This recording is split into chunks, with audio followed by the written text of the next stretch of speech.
好，Hello，大家好啊！歡迎嚟到呢個由 One Pacific 主辦嘅 webinar 啦。咁呢就係 Build for Quality, Grow with Total Quality Management。相信各位聽眾咧都好有興趣了解究竟 Total Quality Management 咧實際上係點樣運作，同埋點樣利用呢個雲端嘅技術去幫到佢嘅。咁我哋咧喺呢個 webinar 咧就會即將去講多啲關於呢啲嘢啦。咁我哋首先睇下我哋嘅 agenda 先啦。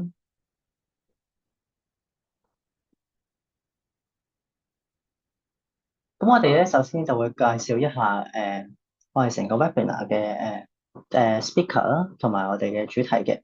咁然之後咧，我哋就會講一講我哋嘅市場目前嘅呢個市場趨勢同埋一啲公司所面對嘅挑戰咁樣。然之後咧，我哋會講一講點解 NetSuite 會係一個好適合一啲醫療儀器公司去攞嚟應對 Total Quality Management 嘅一個好嘅伙伴。跟住我哋就會解釋下呢 NetSuite 呢個 solution 咧，究竟有啲咩可以對症下藥，幫到我哋唔同嘅公司。最後我哋會有講者去講一講一啲我哋公司曾經做過嘅個案，我哋點樣去幫佢解決喺 Total Quality Management 上面遇到嘅問題。接下來等我介紹一下我哋嘅 speaker 先。今次嘅 webinar 咧就有我哋就有兩位 speaker 啦。第一位就係 Shannon Tang。Shannon 咧就係一個有超過15年嘅 ERP 行業經驗嘅 Principal Pre-sales Consultant。佢咧曾經喺呢個香港啦，同埋中國內地咧都帶領過大大小小不同嘅ERP 嘅 project 同埋啲供應鏈嘅 project。另一位 speaker 咧就係 John Ho。John 咧就係我哋香港本地嘅一個IT 行業商業發展嘅一個行業翹楚。佢喺呢個 IT 業界多年啦，有多年嘅經驗咧，去知道如何去幫助客戶咧，去建立一個策略性嘅商業伙伴關係，推動客戶嘅成長。咁接下來咧，我就將時間交俾 Shannon。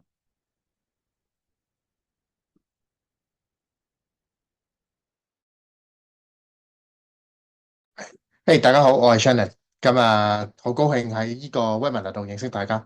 咁我喺 ERP 嘅行業都頗多年經驗噶啦。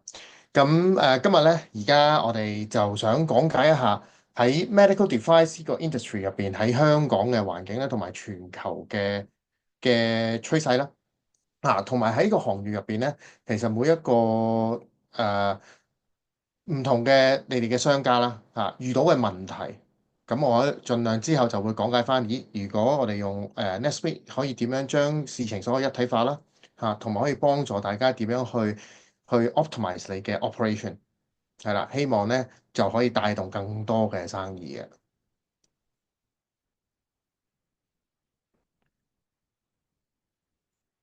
好，咁各位如果有冇問題咧，可以隨時發問。我而家先講一講而家嘅市場趨勢啦，同埋嘅挑戰嘅。好啦，我諗大家都會有啲數字可能好熟悉，因為其實呢啲 report 咧，其實我諗喺各方各面嘅網站啦，係有時同 medical device 嘅 industry 啊，或者 marketing event 入邊都睇到。其實喺今年2024年咧，全球大約有2000億嘅美金嘅生意咧嘅生意額咧喺全球關於 medical device 嘅。咁你而家嘅預算咧，其實大家都睇到就係10年後，其實大家睇緊係一個4000億嘅生意CAGR 咧係講緊7.2%。咁其實喺各行各業啦，最主要就係 medical device 喺醫院啦，同埋所有嘅診所咧佔大約60%啦。咁我諗喺各位喺呢個行業入邊都比較清楚。咁其實最主要就係大家都睇，其實我知道好多原因令到所有嘅生意或者呢個市場嘅增長越嚟越快啦。但係其實大家面對嘅問題都要解決嘅。例如大家喺所有 requirement 嘅 capital expenditure，即係個個都話：咦，我要買嘢，我要增長我嘅生意嘅時候遇到嘅問題咧，因為佢哋嘅需求越嚟越多，要求亦都越嚟越多。咁第二就係話：咦，政府可能越嚟越多 regulator，越嚟越多 compliance 去監管呢個市場。咁我哋點樣去滿足佢咧？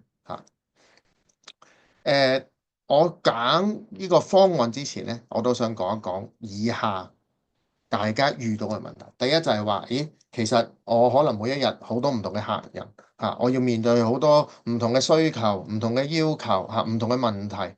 咁我點樣可以同啲客戶嘅關係打好咧？咁可能我哋遇到就係話，傳統嘅好多嘅做法，尤其是香港喺呢個 medical device industry 入邊，好大部分都係 distribution，即係做批發或者零售。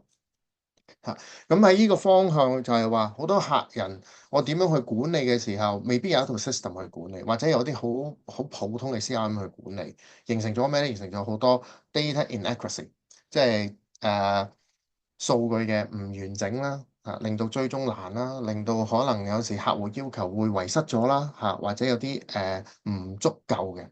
咁另外啦，可能面對一啲咩問題咧，就係採購嘅問題啦。咦，我唔同嘅採購商喺唔同嘅國家其實每一個國家都有唔同嘅船運公司或者有唔同嘅courier 貨運公司。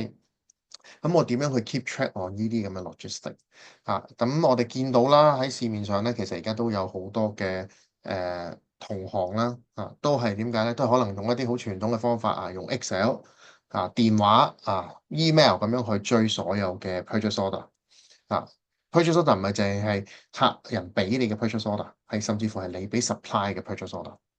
咁變相咧，其實遇到好多問題就係話，我喺成個 logistics 成個採購咧係個透明度唔高難以追蹤嘅。咁另外啦，其實好多喺 compliance 方面，大家都知啦，我好多report 要交俾政府交俾醫管局for example。咁喺呢一方面咧，其實咧大家都知道就係話，佢哋會好睇成個所有嘅你攞嘅貨源啦，你嘅貨源嘅質素啦維修記錄啦係咪多啲維修？咁呢樣嘢我哋係有冇一個方法去 keep track 到？係其實係有嘅我哋點樣去利用一個一體化嘅系統，由銷售到採購到物流到財務我哋點樣去一體化成件事？咁亦都呢個方面希望可以幫到乜咧？就係幫到就係話，咦，其實我喺呢啲流程入邊，我哋最緊一句就係我有冇跌咗錢啊？跌咗錢喺邊啊？我唔見咗可能我咪有啲 extra cost，因為我要趕個貨，我要俾物流公司明明係可以船運嘅，要夾硬改去空運呢啲位我哋成日都講跌錢咁我哋希望喺呢一個問題入邊俾到一啲 idea，大家點樣喺一個系統化嘅世界入邊改變到呢個問題而去幫助到大家去解決個問題。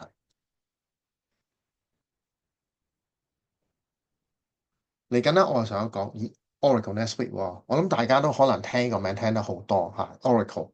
咁 Oracle 其實都有兩部分一部分嘅 ERP 就叫做 eBusiness Suite 或者而家講緊叫 Fusion。咁另外叫 NetSuite。咁 NetSuite 其實係咩？NetSuite 就係一個雲端嘅 ERP 咁大概喺2006年就成立。應該喺香港嘅比較普及，後邊就被 Oracle 收購咗。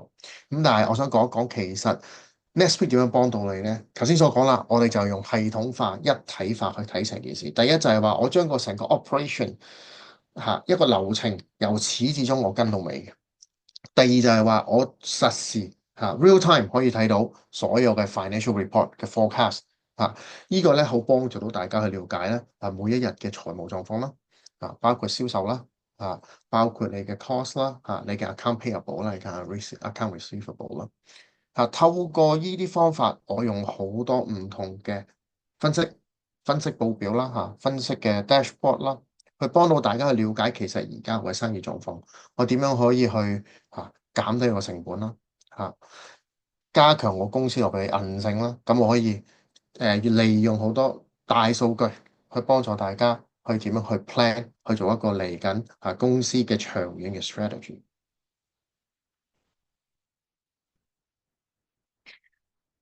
咁喺呢個我今日講多少少關於 distribution。其實 distribution 咧喺 Oracle NetSuite 其實我哋分5個唔同嘅area 啦點樣去？我哋第一個 area 就係 establish，我點樣去建立我嘅 distribution 嘅生意啦。我諗大家在行都好比較熟悉㗎啦我點樣去 elevate 佢啦點樣去 expand 咧？expand 例如，我點樣增強我嘅quality management、quality control 咦，我可能會接到一啲 project，我點樣去建立一個 project 去管理我嚟緊嘅單甚至乎係咩咧？asset management。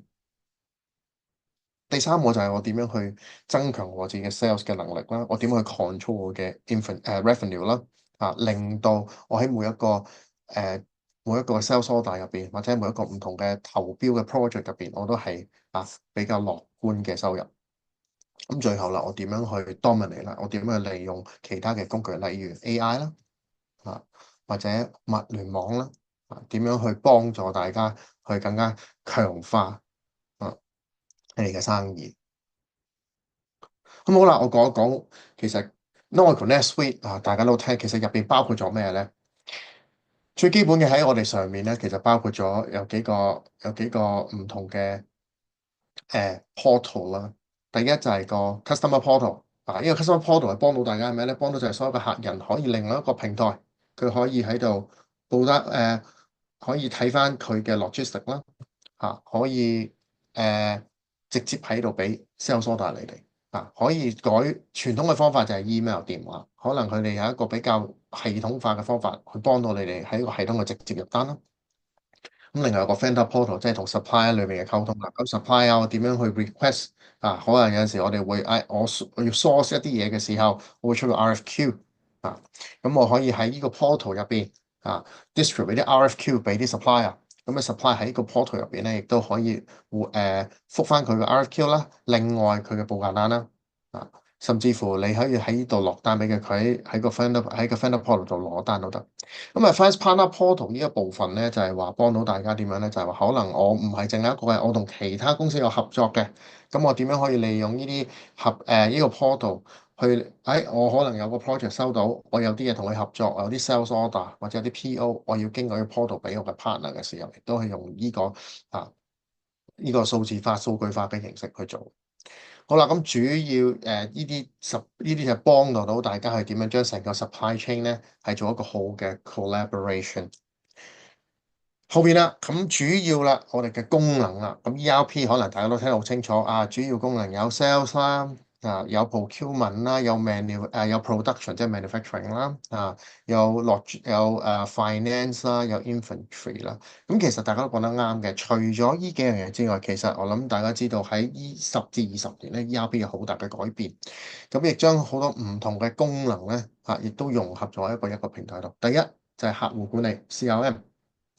第二就係咩咧？資產管理 fixed asset。第三就係咩咧？Field service management。好啦，咁點解我喺呢度特別強調 field service management 咧？咁其實大家做呢個醫療設備咧，其實每一日都有唔同嘅咩咧？唔同嘅維修啦。每個客人買咗唔同嘅 equipment，亦都有唔同嘅 warranty period。邊啲係 under warranty 嘅，邊啲唔 under warranty 嘅。但係 before that，我都要派人落去睇，要派人落去做。喺每一件買落去嘅產品其實喺你公司嚟講，雖然係客人嘅 asset、客人嘅資產，但係其實都係你嘅資產。因為點解？我要點去幫個客人去管理，而你用呢個方法去增加你嘅 business。好啦，咁頭先所講啦，其實最主要就係我哋喺 NetSuite 一個雲端嘅 ERP，一個 Cloud ERP，咁亦都咧會包含咗一啲BI 嘅 analytics 嘅工具啦。我哋有全球嘅數據中心啦，咁亦都有個叫做 Suite App 嘅 App Store，咁喺上面亦都有好多唔同全球嘅客戶啦。或者NetSuite 嘅 business partner 啦，亦都可能喺入邊 build in 咗一啲integrator 啦，同唔同嘅 system 做一啲好透明度好高嘅 integration，而幫助大家咧去有一個一體化嘅系統嘅。好啦，傳統我諗有啲客人都接觸過一啲 ERP，就可能係一項一項。其實而家都改變咗啦，而家咧我哋會將所有嘅界面咧，我哋將佢變咗一個 dashboard 嘅形式，方便大家去睇。其實我每一日發生咗咩事，例如一個 CEO，其實我每一日好想好清楚，咦，我其實銀行入邊有幾多錢啊？我做咗幾多生意？我 cash flow 幾多我有冇客人退貨，或者我有幾多幾多 sales 做嗰啲單，咦有冇跟到啊？或者有冇 close 咗？其實一開日，但每一日一開始，我就可以用一個儀表化形式、個 dashboard 形式去睇到嘅。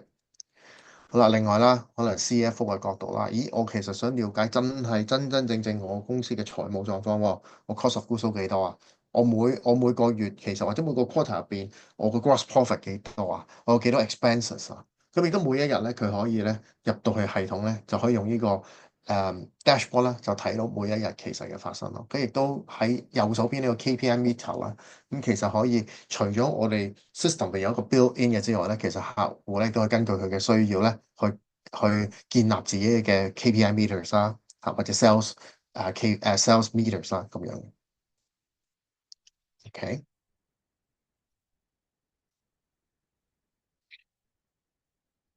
好啦，下一步啦，我想講啦，我面對到問題啦，我先講咗好多問題啦，咁我點樣利用，亦都介紹咗 NetSuite 啦，咁我點樣利用 NetSuite 去幫助大家去建立一個透明度好高嘅 operation 咧，好多嘢可以好容易咁去 trace、去 track、去跟進咧。所講啦，頭先其實我哋面對嘅 challenge 啊，咁第一就係好啦，我哋每日遇到嘅compliance 嘅要求quality 嘅要求，我點樣去處理？第一就係話，咦，其實因為我一體化系統，我可以將所有嘅 centralize，包括你嘅 workflow，包括嘅 document，我可以用一個 single platform 去做晒。第二就係話，所有 compliance 我都要一個 auto 嘅 tracking，每一日有冇啲 report 俾我，每一日有冇一啲提示 notification 俾到我，話俾你發生咩事。第三就係話 real time 啦，實時啦。我而家想了解清楚，我買緊呢批貨我有冇一啲踩雷或者我哋叫做中招嘅地方。咁我有啲 real time 嘅 monitoring 去睇，咁亦都啦。如果我都見到有啲客戶啦，除咗我 trading 之外，亦都額外加一啲新嘅元素落嗰個貨品度，例如 IoT。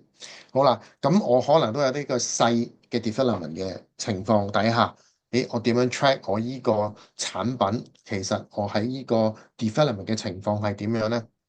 後邊亦都提供一啲好多嘅分析俾你大家去睇翻，咦，我嚟緊嘅策略係點樣做？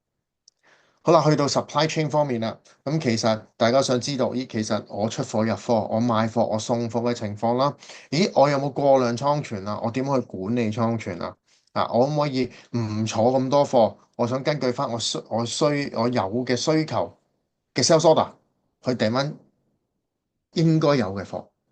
好啦，咁呢樣亦都幫助到咩？幫助到大家唔好有咁多waste reduction 啦。大家而家我哋呢個都講緊 sustainability 嘅世界啦，ESG 啦，我哋點樣去控制咧？去叫保護嘅地球咧？咁希望就係咩咧？減呢個廢料減排。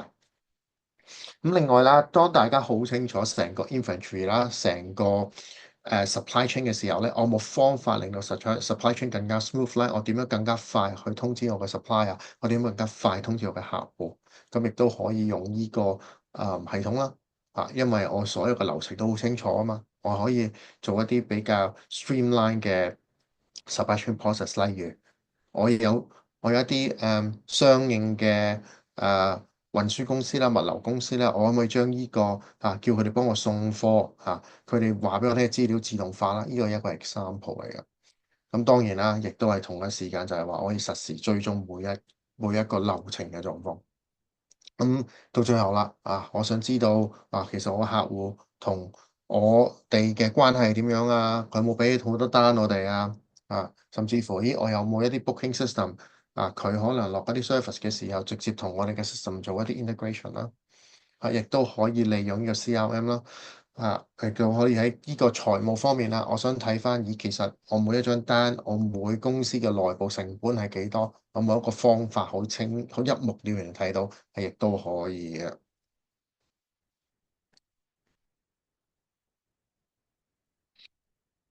好啦，咁樣我講一講啦。其實 Oracle NetSuite 頭先所講啦，都包含好多唔同嘅 modules 啦。模塊嘅，例如頭先所講嘅 CRM Sales、Field Services 啦、Procurement、Warehouse 同 Finance。咁我哋都有一個 lot 去幫助大家做 traceability，即係話我由銷售單入嚟到我訂貨，我每一個有個 batch 有個 lot 去控制佢，咁好清楚每件貨去到邊個客戶，我點樣去追蹤佢呢個 lot 入邊亦都係知道邊個 supplier 咁所以喺左手邊大家睇到啊，喺客戶有 inquiry 入嚟嘅時候，我直接可以有個 system，我就睇得好清楚。咁所以我喺部分我會講講 CRM 同 sales 嘅流程嘅。好啦，咁我諗入到嚟啦，大家知道啦，第一件事啊，有個客人揾你，我好想知道，咦，呢一個 lead 係真定係假嘅？咁首先我哋會系統入邊睇到，咦，我開咗好多唔同嘅 lead 喺度，邊一個客戶，邊一個名，客戶嘅資料，客戶嘅需求，咁跟住你嘅 sales 就可以走去跟進啦，走去 follow up 呢個 case。好啦，傾到差唔多，下一步係咩咧？咦，原來呢個客假設呢個 Capital Lab，真係喎，佢要買一啲咩啊？可能佢要買一啲儀器，for example 一啲特別嘅雪櫃。佢有個要求就係，我要控制唔同嘅溫度，因為我放係疫苗，假設咁樣。好啦，咁我喺度個 sales 做完之後，覺得咦，呢個客係真正有需求，我亦都 urgency 喎，佢要3個月內有收到貨，因為佢原來開緊個新 lab 嘅時候咧，我就可以喺系統將呢個 lead 變咗做真正嘅 opportunity。好啦，opportunity 啦，咁個 sales 可以睇到邊一個 sales 負責啦。For example，今次假設呢個叫 Will Clerk。佢跟緊啦，幾時開始跟？幾時佢覺得會完成個單？幾時會 close 咗呢個單？而家係乜嘢 status？咁個 win rate，即係話，咦，我呢張單有機會接嘅時候，個 probability 幾多？係啦，forecast type，例如呢個係 upside worst case，worst case 係咩咧？我最壞那 worst case 就話我最壞那上一定張單啦。咁成個 project cost 或者成個 sales cost 喺度做，係啦。咁呢啲 stage 咧，頭先呢啲講嘅probability 咧，其實已經喺系統入邊咧，已經 out of the box 有啦，所以大家咧亦都唔需要特別話，我可唔可以要特登寫啲嘢落去話，我呢個點樣去 check 個 probability 啊？點樣去睇個 forecast type 係唔需要嘅。喺個 sales 嘅流程，下一步就係咩咧？每一個 sales manager，甚至乎老闆嘅你，好想知道，咦，其實我個 sales forecast 係點樣？咁一樣啦，喺呢個年代，我哋用一啲 dashboard 嘅形式去顯示翻，其實除咗每一個 sales 睇翻自己嘅 forecast 之外，亦都係每一個 sales leader、每一個老闆都睇翻唔同嘅 forecast。咁我哋都有一個 forecast 嘅 dashboard 喺度，俾大家好容易追蹤翻。其實我每一張單啦，每一張單嘅情況啦，我 win rate 幾多啦，我輸咗咩客啦，我有咩新 lead 啦，都可以用一個 dashboard 形式去睇嘅。咁另外啦，除咗 sales order 之外咧，其實咧我可以特別喺一個客人入邊啦，好清晰睇到嗱，呢個係實時嘅報表嚟嘅，大家要清晰睇到。而今年啦、上年啦，其實呢一個客假設個 Smith Supply 佢俾咗幾多生意我多數佢嘅 lifetime value，即係可能佢做咗我3年、4年嘅客人，佢總共前後幾多生意啦，今年幾多生意咧？Year to date 啦咩單啦，邊張 fulfill 咗，邊張俾咗錢，其實都係喺一個呢個dashboard 入邊都睇得晒嘅。好啊，到最後啦，我哋講個 sales 我想了解翻唔同嘅 forecast、唔同嘅 workbook。咁其實除咗 out of the box 之外咧，客人都可以自動啦自己咧喺度啦，sorry 係自己咧可以喺呢度啦做唔同嘅 template 喺度，方便啲 sales 去自己去做一啲 sales 嘅 report 或者嘅 forecast report 或者特別嘅 report 俾唔同嘅客人嘅。咁另外咧，可以唔同嘅 sales order 啦，睇翻啦每一個 sales order 嘅錢啦或者 total amount 啦，咁亦都係咧，因為我哋一個 one system，咁喺啲 report 入邊佢都可以撳翻相應嘅 sales order 入去睇翻佢要負責嗰張 sales order 嘅情況嘅。好，下一步啦。咁除咗賣嘢之外，賣產品之外，其實喺呢一個行業係講緊 service warranty。好啦，我哋知道呢個行業就係話，可能呢個雪櫃假設係3年 warranty，warranty 完咗，我哋有兩個做 warranty 嗰陣時，亦都有個做法就係話，我係咪希望個客 upgrade 個 warranty 可能係 next business day 變做 same day For example，咁呢一部分可能喺 sales 各方面，我賣個產品嗰陣時我已經做咗，好啦。但係去到後邊啦，我 warranty 到期咯，個客就嚟，會唔會提示我叫客續 warranty 或者個客，個雪櫃有問題，我而家打電話嚟，你叫入嚟維修，我點去管個維修咧？邊個師傅落去啊？攞乜嘢 pass 落去啊？咁其實呢個就會列入我哋叫 Field Service Management 嘅世界啦。喺 Field Service Management 入邊，其實第一我點去管個產品？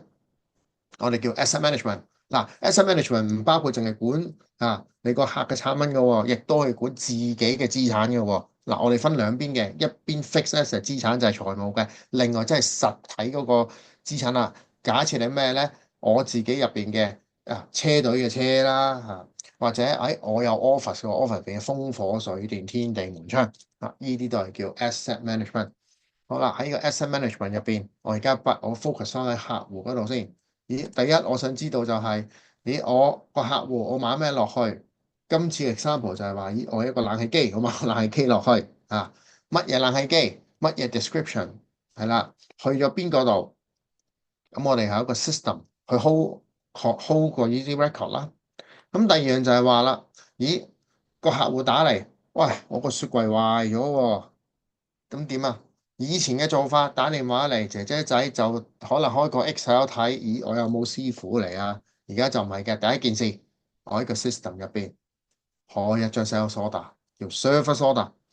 咁我就會寫得好清楚，咩時間落單，咩事。好啦，亦都話啲 additional task，呢個係咩啊？呢個係 on-site visit，我需唔需要再叫個師傅攞定啲嘢落去？我開咗一張 sales order，service order 嘅時候咧，亦都同一時間喺個系統入邊睇到，咦？呢個係咪 install base 啊？佢下邊呢度睇到佢 warranty 到期未啊？咁我哋亦都喺一個同一個系統入邊睇到翻呢啲情況。後邊啦，個師傅接到單嘅時候，係咪需要攞部電腦？唔使嘅，一個電話就睇到。咦，我去呢個地方嘅時候，我需唔需要攞 pass？我哋呢個就係一個好高透明度嘅 inventory management，因為其實佢直接同我哋個系統個 inventory 嗰一邊做咗一個 integration。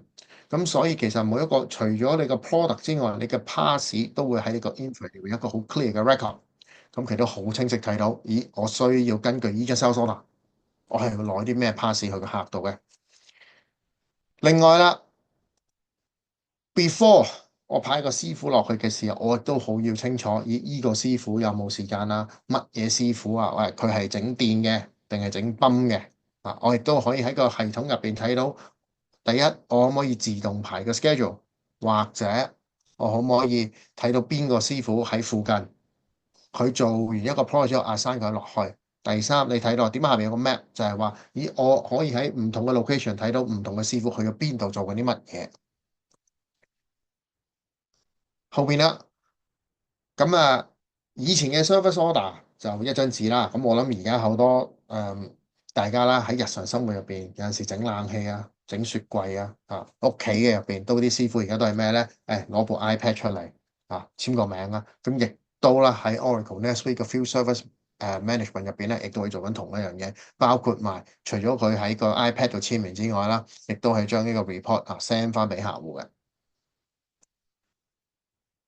好啦，另外咧，頭先所講啦，我哋個 field service，大家知 field service 啊嘛，即係每一個technician 都要出去嘅時候咧，我哋當然係喺個 mobile 入邊做咗好多唔同嘅 enhancement。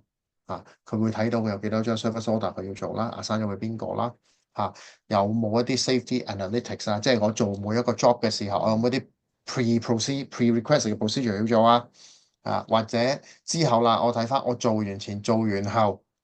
同埋要個客簽名，或者要個同事去簽名，因為有陣時我哋維修嗰啲部分，例如嗰啲大型冷氣，唔係一個同事去維修，要兩個嘅，要 countersign 嘅時候，我亦都係用一個 mobile 入邊可以睇得好清楚，亦都可以完成晒所有嘅 operation 有關嘅嘢嘅。到最後啦，咦，field service 另外係咩啊？我要收錢啊嘛。咁第一就係話我每一日有個 report 就係話我要收邊個客嘅錢，因為點解咧？我維修完啦，我要收錢，佢即時現場俾錢我啊，定係我要寄翻個 billing 佢咧？咁呢度就會提示翻 finance，我有個 report 話俾你聽，我維修幾多，其實我要收下幾多錢，我維修嘅成本幾高咯。第二就係話我係做 finance 做 invoicing 嘅時候，亦都係要睇，亦都喺個系統咧自動可以做一個 invoicing 噶啦。係啦，咁咧其實喺系統入邊咧，我哋都要做同啲 e-banking 啦，做啲 integration，咁所以個客戶都根據 invoice 找咗先之後咧，喺系統亦都可以睇到嘅。另外咧，亦都睇翻啦嚇，每一張 service order 嘅情況啦，我做成點樣啦？有咩 close 啦？每一個 service order 係幾多錢啦？咦，其實我冇一啲 job 做咗接唔切，客戶打嚟投訴嘅，亦都有啲咁嘅情況。咁呢個我點去改善咧？咁我哋每一日嗰個 field service 嘅 operator 個 supervisor 就可以好清晰睇到，其實每一日發生緊咩事，每一張 service order 個完成率幾高。個 close KPI 幾多，或者 open 幾多，或者有咩投訴，亦都係用呢個儀表去睇到嘅。係啦，咁亦都可以再套先翻撳入去每一張 service report 睇翻每一個 service 係做成點啦，邊一個做啦，咁樣咯。誒，好啦，另外啦，頭先所講啦，supply chain 啦，supply chain 我諗都係大家最大嘅挑戰嘅。貨遲到、貨遲嚟，或者有啲 logistic 嘅影響，我冇方法去補貨，可能因為接近個客個 close date 我要盡快送貨落去，咁呢啲情況經常出現。好啦，咁我點樣有一個方法去即時睇到、即時去反映咧而會盡量滿足客戶嘅要求。第一件事就係話，我哋頭先聽到啦，我哋有個 sales order，sales order 入嚟之後，其實喺系統入邊咧，佢會自動根據 sales order 嘅資料，系統就會自動生成一啲 purchase order。好啦，生成咗 purchase order 之後啦，其實啦，第一件事就係我可以揀唔同嘅 vendor 啦。我哋好明白唔同嘅 supplier 啦。我哋好明白有陣時我買一樣嘢未必買揾死一個 supplier，我可以揾兩三個 supplier。原因有幾樣嘢，第一 cost control，第二就係貨期。係咪？咁我哋嘅 procurement 同事入咗嚟之後，睇到依個 purchase order 嘅 request 買乜嘢產品，我嘅同事就係話，咦，我打電話去唔同嘅 supplier，呢啲 supplier 咧其實可以咧預早咧係喺系統入邊咧輸入咗，亦都要根據翻唔同嘅 product 是咧唔同嘅 supplier，我哋喺度點樣咧亦都可以話，有啲 supplier 可能我同佢有長遠合作嘅，我70成嘅單俾佢。但係另外30成可以俾另外兩個 supplier，咁呢個可以俾一個 flexibility，大家就係話我揾唔同嘅 supplier 滿足我唔同嘅單啦。第二就係話同一時間我會睇翻我嘅倉存入邊有幾多貨，佢會自動先去咩咧？俾咗，例如我要訂100隻，或者呢個 example 我要訂257隻，係咪？我應該咁講，我有250隻訂緊，我有274隻而家要賣出去嘅，咁我系統就係話我要訂多60隻。係啦，但係咧，原來我有最低倉存嘅，要90隻，咁系統就會同你計翻，其實我前後要滿足翻呢三個條件，我要訂翻73隻。係，咁呢個就係頭先所講啦，做呢個目的就係第一，我減少我嘅多餘倉存；第二，我亦都減少我嘅廢物處理，因為其實大家知送貨落嚟要拆貨、要拆箱、拆成嘅時候，其實呢啲都係廢物嚟嘅。我點樣去減排啊？我就係減呢啲廢料嘅出現啦。第三就係話我好清晰地，其實我要真正落幾多俾呢個 supplier 去買嘢。去到後邊啦，咁如果有個客人話，有啲行家就係話，咦，我唔係淨係買貨咁簡單喎，我件貨我亦都有自己嘅 solution，我會擺啲 IoT device 嘅時候，亦都可以做到咩咧？第一，我做到一啲叫做 work quality 嘅 control 啦。第二就係話，我要做少少組裝嘅，我哋就有呢個叫 planning workbench 去幫大家去做呢啲 planning，就係話我接咗貨翻嚟，我需要可能3日時間去裝呢啲 IoT device，之後再送貨俾個客。喺呢一部分咧，個系統咧就會自動幫你去排你嘅routing 啦你嘅 production flow 啦，之後點樣再出倉入倉。咁所以去到後邊咧，大家睇到咧就係話，咦，其實我做呢個 process 之前，我 IoT 我有做冇貨啊？有貨嘅時候，我就會系統就自動喺你嘅倉租嗰啲貨，去幫助你盡快完成呢啲細嘅 production 嘅 process 嘅。到最後啦，大家都要睇翻OK，我睇得好清楚啦，safety stock on hand quantity 有幾多？而家我 transfer 邊張 order production order 去做咁亦都係喺另外個 department 其實手頭上都有幾多貨。咁呢個咧亦都係實時嘅，大家可以好清晰睇到。好啦，到最後啦，我做完晒呢啲 planning 啦，我需要買咩貨我另外可能我自己 IoT 又要攞貨翻嚟去做 production。咁 before that，我同 supplier 落單啦，咁我就係一個 approval flow 可以 release 個 PO 俾 supplier。呢一個咧都喺 mobile 嘅喺一個手提電話上面都做到嘅，就方便各位嘅 management。有陣時大家都要出差嘅我就唔需要特登開部電腦喺個 mobile 做呢啲 approval，去 smooth out 成個 procurement process。咁之後啦，其實我哋好清楚睇到每一個 production order 幾時會 ship 過嚟嘅。因為嗱，第一我哋會接觸到個 supplier 嘅時候，一定要問佢貨期嘅，我就會喺個 system 度 update。第二，其實頭先所講喺 demand planning 入邊，我哋可以預先，但我哋因為好過應該清楚每一個貨品大概嘅送貨日期，我哋可以預先擺喺系統度。但係當然啦，去到下一步，我哋 release 上 PO 嘅時候，可能我真係要攞個實質貨期。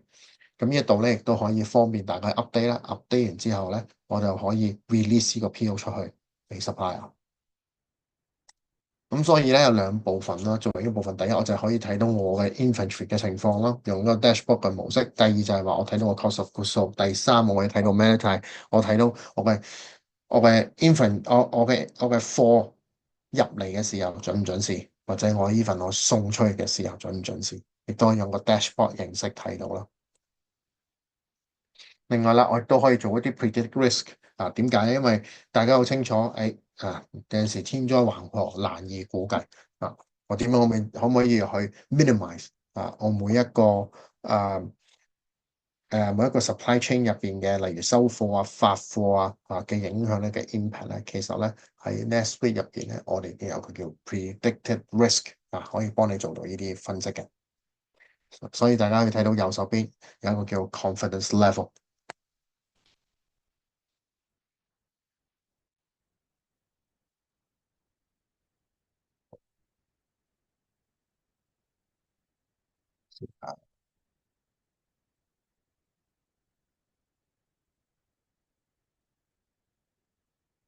好，到最後啦，finance 最緊要啦，finance 係負責咩？把關，財務上嘅把關。第一就係話，我應該想好清楚就係話，我嘅 cost of goods sold，我 revenue 嘅情況，account payable、account receivable 之後做咩咧？GL 啦，general ledger 啦，之後會 month end 啦，day end 啦，month end 啦，quarter end 啦，year end 嘅情。咁我哋點去做咧？第一就係話，我哋有一個叫 Global Finance Foundation，大家睇到清楚係所有 journal entries 啦、reporting、feasibility period close，我哋全部都有方案去做嘅。第二啦，就係、大家睇到就係話喺 periodic closing 入邊咧，我哋睇到係，我開始做 closing 嘅時候，我咩 steps 要做，咩 task 要做我哋有陣時話，我可能係我個 month end 係31號，其實我31號咧系統會自動好多嘢會 lock 住咗，唔俾人假設再入單啦，再收錢啦咁呢啲亦都可以預先喺系統度設置咗啦，set up 咗啦。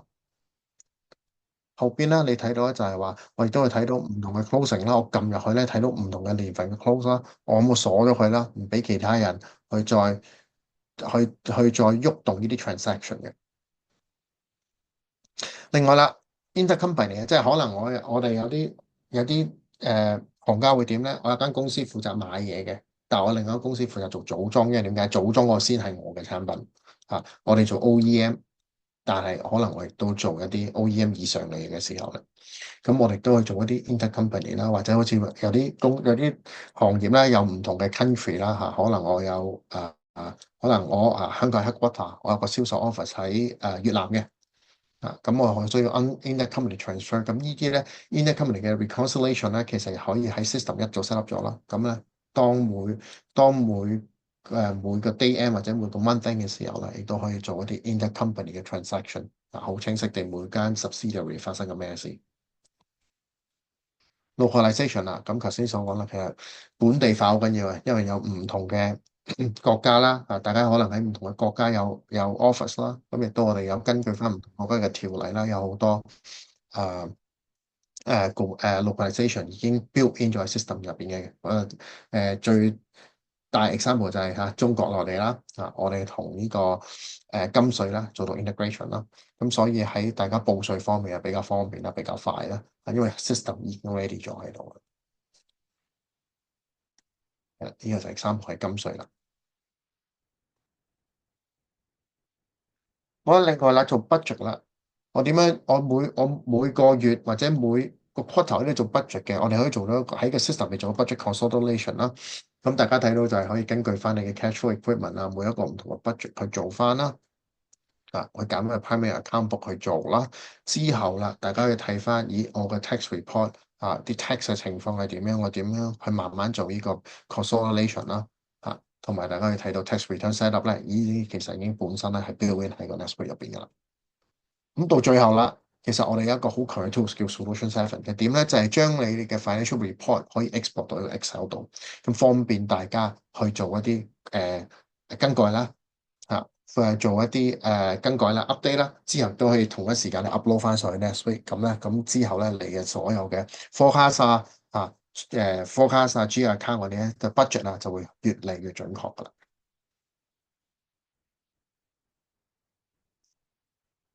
好。好啦，今日就一個比較 generic 嘅介紹啦。咁以下時間咧，我就交俾 John，我哋嘅 Senior Sales Director 去講解翻。咦，其實 我哋 One Pacific 做 NetSuite 咁多年，其實我哋有冇一啲 reference 嘅？其實係有嘅。咁我以下時間交俾阿 John。誒好啊，唔該晒 Shannon，我哋首席呢個 pre-sales，咁actually 係嚟緊，我會分享一個 case 啦，唔該下一頁。係，咁我哋其實嚟緊咧，我哋就會分享我哋即係一個都好耐嘅關係啦，即係叫做 Pacific Medical System 啦。咁你睇到相中啦，呢個就係我哋即係 Pacific Medical System 個老闆啦，阿 Mark 啦。咁其實嗰陣時，阿 Mark 揾到我哋嘅時候咧，就to be honest 因為佢哋公司都仲係用緊 Excel 嘅好多即係 many workflow 啦同埋係冇一個即係叫做 unify 嘅系統，冇一個好統一嘅系統嘅。咁佢哋嗰陣時咧，的確面對到即係林林總總嘅問題啦。好似頭先啱啱講過啦，即係佢要大量嘅人手去處理佢哋嘅日常嘅業務啦。譬如話無論係頭先即係mention 到佢因為佢哋本身佢係做一個 medical device 嘅distributions 係一個 trading 嘅 company 嚟嘅。咁佢哋要 handle無論係sales或者 inventory 甚至咧之後嘅finance、account payable、account receivable 呢啲 workflow 咁啊，全部都係透過 Excel 去做嘅。咁所以咧，即係好多人手嘅處理啦。咁甚至啦咁阿 Mark 嗰陣時即係都係to be honest 係一個growing 嘅階段，即係一個 expand 緊嘅 business 啦。咁佢老細就好 concern，每一日我做緊幾多次生意我嘅即係公司嘅營運狀況係點樣好多時佢需要一啲 up to date 嘅數據嘅。係啦，咁呢啲咧，佢哋就透過 Excel 咧，咁好難話會可以同時即時俾到一啲即係最 update 嘅 report俾阿 Mark 佢老闆佢去睇咁樣啦。咁同埋啦，第三啦，因為佢哋做呢個 medical device 佢買完個機器之後咧，其實譬如舉個例，佢都會賣落去啲醫院啦。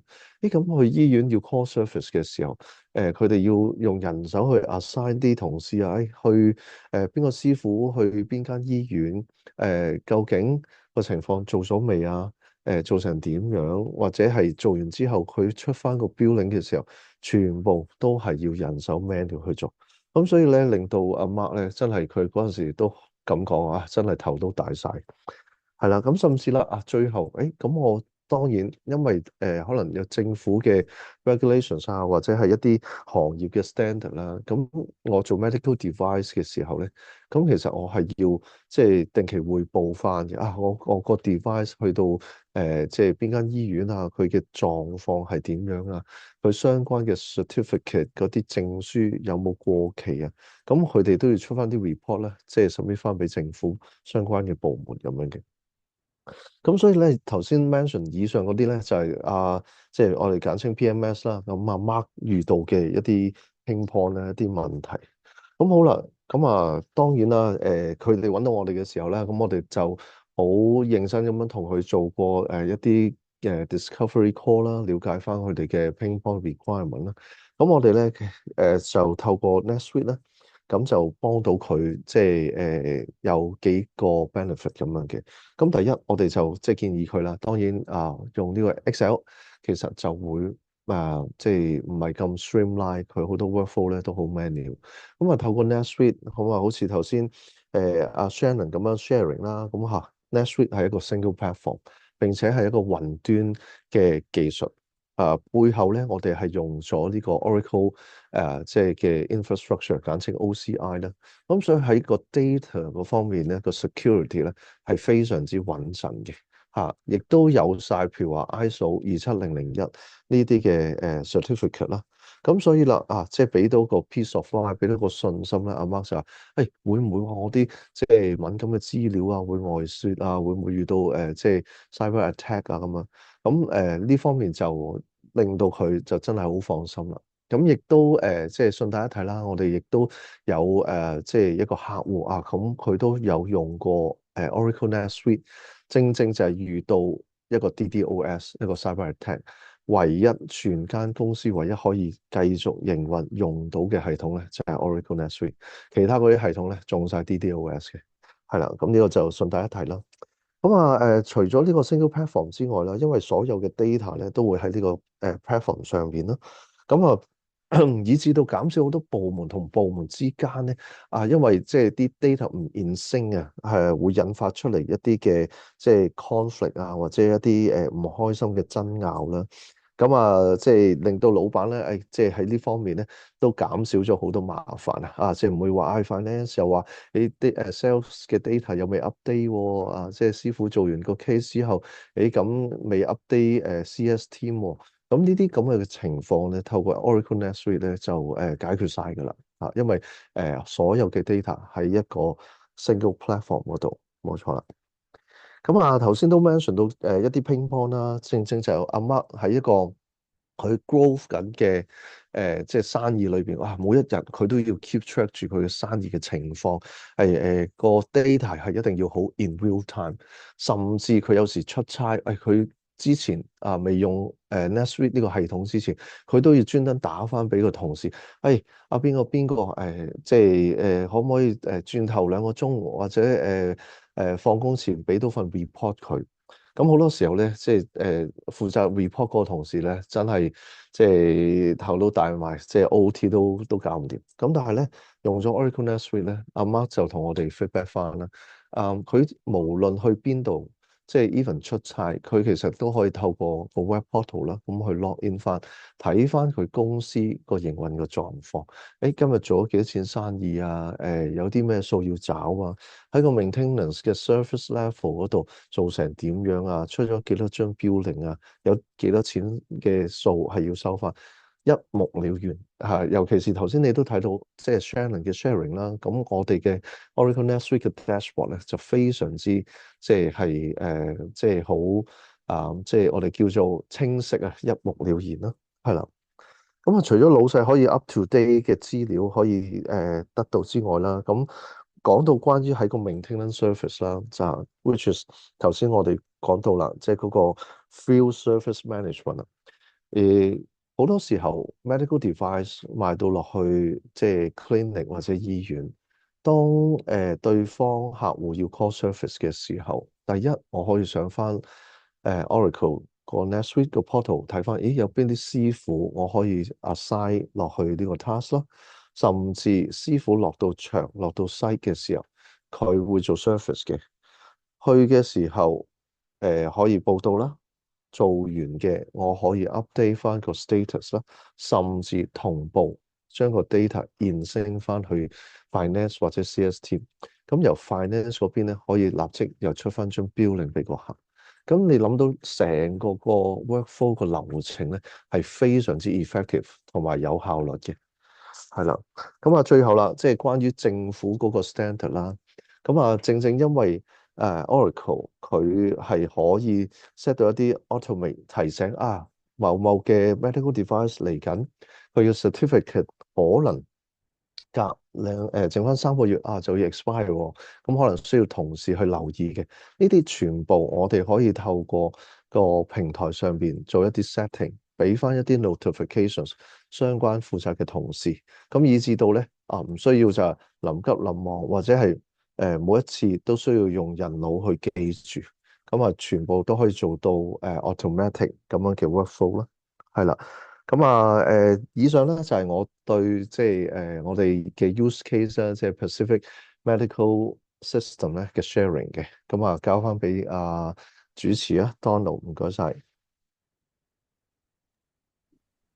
好啊，好感謝Shannon 同埋 John 一個咁詳細、咁 detail 嘅 sharing 啦。咁相信在座各位咧都對呢個 Total Quality Management 咧點樣用雲端技術啦，去點樣用 NetSuite 去配合咧，係更加了解得更加透徹啦。咁大家都可以見到咧，畫面上咧，我哋 One Pacific 咧都有好多唔同嘅 references 啦，都曾經為唔同嘅公司去做呢個 implementation 同埋 service 嘅。其中幾間包括 Podmars 啦、GoPro 啦呢啲嘅出名嘅公司都有嘅。而我哋公司有16年嘅歷史啦，亦都係一支好專業嘅團隊啦。咁希望咧都可以服務到大家啦。咁之後落嚟咧就會去到一個 Q&A 嘅時間啦。咁咧大家就可以將你哋嘅題目啦，可以放喺打到呢個 chat box 度啦，咁或者去講出嚟啦。咁我就會將你嘅問題咧 refer 翻俾我哋嘅嘉賓去講嘅。好，我見到有人問緊就係話，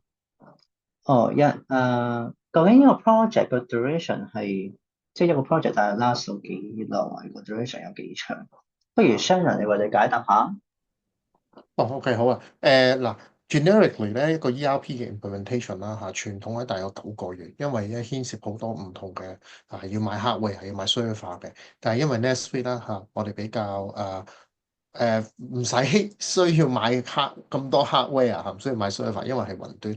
咁大概啦個 implementation 啦6至9個月咧，depends on 幾樣嘢。第一就係話每個客戶佢想用邊一個 modules 啦，可能因為做 distribution 做 trading 可能 focus 喺咩咧 sales 啦、finance 啦、inventory 啦即係 supply chain 個 part 啦，同埋可能會 CRM 同埋 可能未必包括 field service 嘅。咁呢個大約半年到啦。咁如果你話我想用埋 field service 喎因為我想睇埋 warranty 呢啲幫助大家去 upsell 同埋幫助大家去再 sell 啲 service package 嘅時候咧，咁可能咧呢個大約係9個月嘅 implementation 左右啦。好，唔該晒 Shannon，我相信可以解答到呢位觀眾嘅疑問啦。仲有冇問題咧？睇下先。OK，好，又有一位觀眾問啦，咁佢就問呢個一個 project 咧，大約個 expected cost 大約係幾多咧？咁或者 John 可唔可以幫我哋都解答下咁樣咧？可以嘅。咁其實當然啦，我哋其實會有2 part 去即係呢個收費啦。咁一 part 咧就會係 Oracle 佢嘅 license 啦，咁就會係一個 yearly subscription 嘅。咁而另一 part 咧就會係我哋呢邊 One Pacific as 一個 solution provider 嘅 implementation fees 咁樣嘅。咁所以咧，其實如果你問我咧，average 嚟講咧，其實就會好depends 咧 on 即係個 project size 啦，咁同埋就係你哋個 number of users 咁樣嘅。咁roughly 咧，咁你當即係一般嘅 ERP 嘅 project 嚟講咧，咁其實個 range 坦白講真係大嘅有啲就真係幾十萬，甚至上百零200萬都有。會有咁樣嘅情況，咁所以譬如話我哋都會建議同翻個客首先啦，做翻一個 discovery call 啦，真係要了解翻佢哋嘅 pain point，甚至到可能我哋 study 完你哋嘅 pain point 之後，其實我哋會有啲 existing 嘅 solution， 反而都可以叫做有機會cost down 到都未定，咁 it really depends， 係啦，即係我諗我可以講到嘅係咁多，係啦，唔該。好啊，唔該晒你啊，John。咁如果各位對呢個 NetSuite 啦，或者點樣去更加做到 Total Quality Management 呢回事咧，更加有興趣嘅話，想了解多啲，或者想要約一個免費嘅 ERP assessment 或者